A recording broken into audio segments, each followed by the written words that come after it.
തൃശൂർ രാഗം തിയേറ്റർ നടത്തിപ്പുകാരൻ സുനിലിനെ കൊലപ്പെടുത്താൻ ശ്രമിച്ചത് ഗുണ്ടാ സംഘം.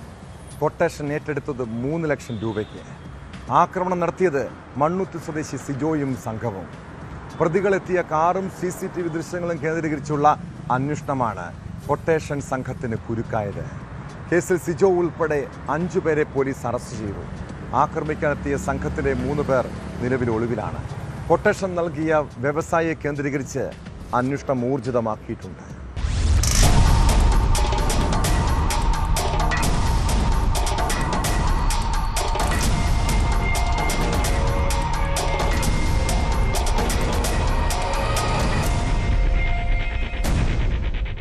തൃശൂർ സ്വദേശി സിജോയുടെ നേതൃത്വത്തിലാണ് കൊട്ടേഷൻ ആസൂത്രണം ചെയ്ത് നടപ്പാക്കിയതെന്നാണ് നിഗമനം. തിയേറ്റർ നടത്തിപ്പുകാരൻ സുനിലിനെയും ഡ്രൈവറെയും ആക്രമിച്ച സംഭവത്തിൽ പ്രതികളിൽ ഒരാളുടെ നിർണായക CCTV ദൃശ്യങ്ങൾ പോലീസിന് ലഭിച്ചിരുന്നു. ഈ ദൃശ്യങ്ങളും പ്രതികൾ സഞ്ചരിച്ച കാറിനെ പറ്റിയുള്ള വിവരങ്ങളും ലഭിച്ചതിനു പിന്നാലെയാണ് അറസ്റ്റ്. സുനിലിനെ ആക്രമിക്കാനായി ഉപയോഗിച്ച് ചുറ്റിക വാങ്ങിയ കട പോലീസ് കണ്ടെത്തി. തൃശൂർ കുറുപ്പൻ റോഡിലെ കടയിൽ നിന്നാണ് ചുറ്റിക വാങ്ങിയത്. ചുറ്റികയുടെ പിടിയിൽ പതിച്ചിരുന്ന പച്ച സ്റ്റിക്കറാണ് അന്വേഷണത്തിൽ നിർണായകമായത്. സ്റ്റിക്കറിലെ നമ്പർ കേന്ദ്രീകരിച്ചുള്ള അന്വേഷണമാണ് ഈ കടയിലേക്ക് എത്തിയത്. ഈ ചുറ്റിക ഉപയോഗിച്ചാണ് സുനിലിന്റെ കാറിന്റെ ഗ്ലാസ് തകർത്ത ശേഷം വാളുകൊണ്ട് വെട്ടിയത്.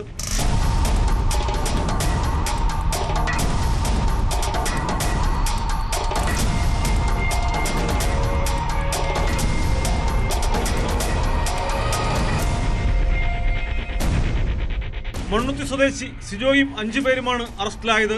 1 വർഷം മുമ്പ് തിയേറ്ററിൽ വന്ന് സുനിലിനെ ഭീഷണിപ്പെടുത്തിയ കേസിൽ പ്രതിയാണ് സിജോ. 3 ലക്ഷം രൂപയ്ക്കാണ് സുനിലിനെ ആക്രമിക്കാൻ കൊട്ടേഷൻ നൽകിയതെന്നാണ് വിവരം. കഴിഞ്ഞ ദിവസം രാത്രി 10 മണിയോടെയാണ് സുനിലിന്റെ വീടിന് മുമ്പിൽ വെച്ച് ആക്രമണമുണ്ടായത്. കാറിൽ നിന്നിറങ്ങി വീടിന്റെ ഗേറ്റ് തുറക്കുന്ന സമയത്ത് ഇരുട്ടിൽ പതുങ്ങിയിരുന്ന 3 പേരാണ് സുനിലിനെയും ഡ്രൈവറെയും വെട്ടിയത്. സുനിലിന്റെ കാലിനും ഡ്രൈവർ അജീഷിന്റെ കൈക്കും വെട്ടേറ്റു. പരിക്കേറ്റ ഇരുവരും സ്വകാര്യ ആശുപത്രിയിൽ ചികിത്സയിലാണ്.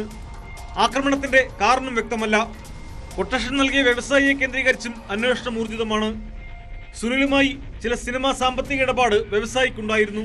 ഇതുമായി ബന്ധപ്പെട്ട തർക്കത്തെ തുടർന്നാണ് 1 വർഷം മുമ്പും കൊട്ടേഷൻ ശ്രമമുണ്ടായത്. ആ കേസ് നിലവിലുണ്ട്. അതിന്റെ തുടർച്ചയാണ് ഇപ്പോഴത്തെ ആക്രമണമെന്നാണ് പോലീസ് കരുതുന്നത്.